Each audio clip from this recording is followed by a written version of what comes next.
Salut à tous, c'est numéro 7 et bienvenue pour cette nouvelle vidéo qui s'intitule Conversion à Jésus-Christ après la mort possible selon moi. La Bible et mon interprétation. Alors je précise que l'avis que je vais exposer, c'est mon interprétation biblique, mon interprétation de certains passages bibliques. J'en fais pas un dogme ou une vérité absolue, mais c'est l'interprétation biblique qui me semble la plus cohérente sur le sujet que je vais aborder. Voilà. Donc, c'est parti. Dans la Bible, il est écrit que Jésus-Christ est allé prêcher aux esprits qui sont en prison et qui sont des pécheurs du temps de Noé en 1 Pierre 3, verset 19 à verset 20, et qu'il a libéré des captifs des profondeurs de la terre en Éphésiens 4, verset 8 à verset 10.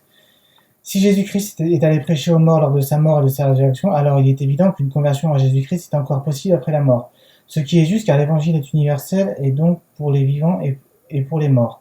Car si ceux qui sont morts avant l'époque du Christ ou qui n'ont jamais entendu parler de l'évangile de Jésus-Christ de leur vivant ne pouvaient pas avoir accès à l'évangile et au salut, alors ce serait injuste de la part de Dieu, mais non, car le Dieu de la Bible est juste. Cette possibilité de conversion à Jésus-Christ après la mort est également sous-entendue au passage 1 Corinthiens 15, verset 29, où Paul sous-entend que le baptême pour les morts a du sens. Certes, il y a un jugement particulier juste après la mort, cité en 2 Corinthiens 5, verset 10 et Hébreux 9, verset 27, mais ce n'est pas le jugement dernier, car ce dernier aura lieu à la fin des temps, juste avant la première résurrection et après la seconde résurrection, voire Apocalypse 19, verset 20 et Apocalypse 20, verset 15. Et pour ce qui est de la parabole du riche et Lazare, en Luc 16, verset 19 à verset 31, le riche est maintenu en tourment dans le séjour des morts, car dans le contexte de la parabole, le riche savait ce qui l'attendait et l'avait nié. Et aussi, rien ne dit que le riche va être tourmenté indéfiniment.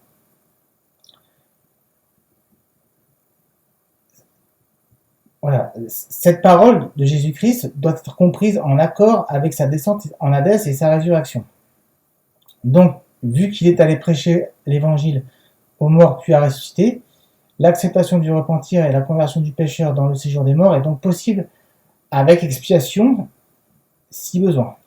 Car si les péchés envers Dieu sont effacés grâce au sang de Jésus maintenant, les péchés commis envers d'autres personnes de son vivant et non expiés ou non pardonnés ne peuvent plus être réparés car le pécheur est mort. Dans ce cas, il doit expier les péchés qu'il a commis envers les autres de son vivant dans la zone de tourment du Hadès. Ainsi donc, cette zone de tourment du Hadès n'est en somme qu'un purgatoire si besoin, pour ceux qui se repentent après leur mort et se convertissent à Jésus-Christ. Bien sûr, si la personne morte ne veut pas se repentir et se convertir à Jésus-Christ, ce qui reste possible, alors elle doit expier ses péchés non expiés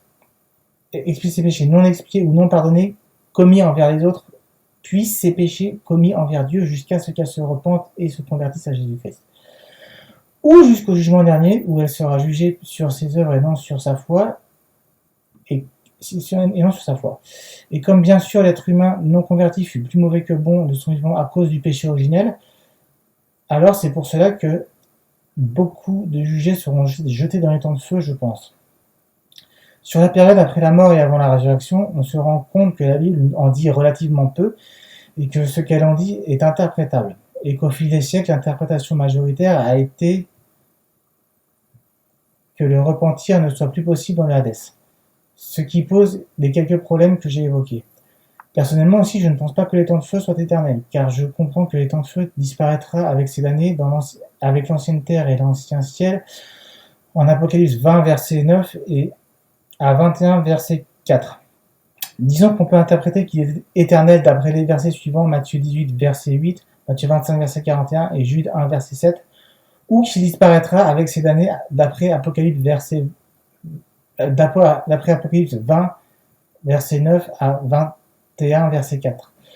L'interprétation majoritaire étant qu'on ne peut plus se repentir et se convertir à Jésus-Christ une fois mort et que les temps de feu est éternel.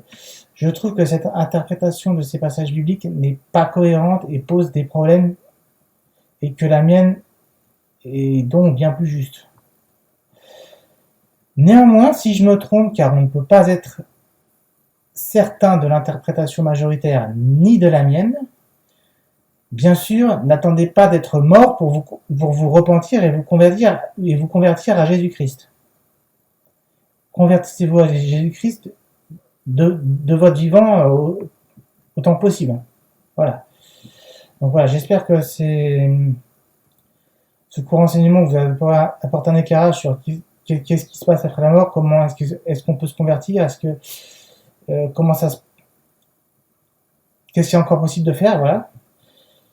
Et je vous invite à vérifier les passages que j'ai cités pour vous faire votre propre avis. Parce que moi, ce que je dis, j'en fais pas un dogme, hein, c'est mon avis personnel. Je pense que c'est le plus juste. J'ai bien réfléchi, je pense que c'est le plus juste.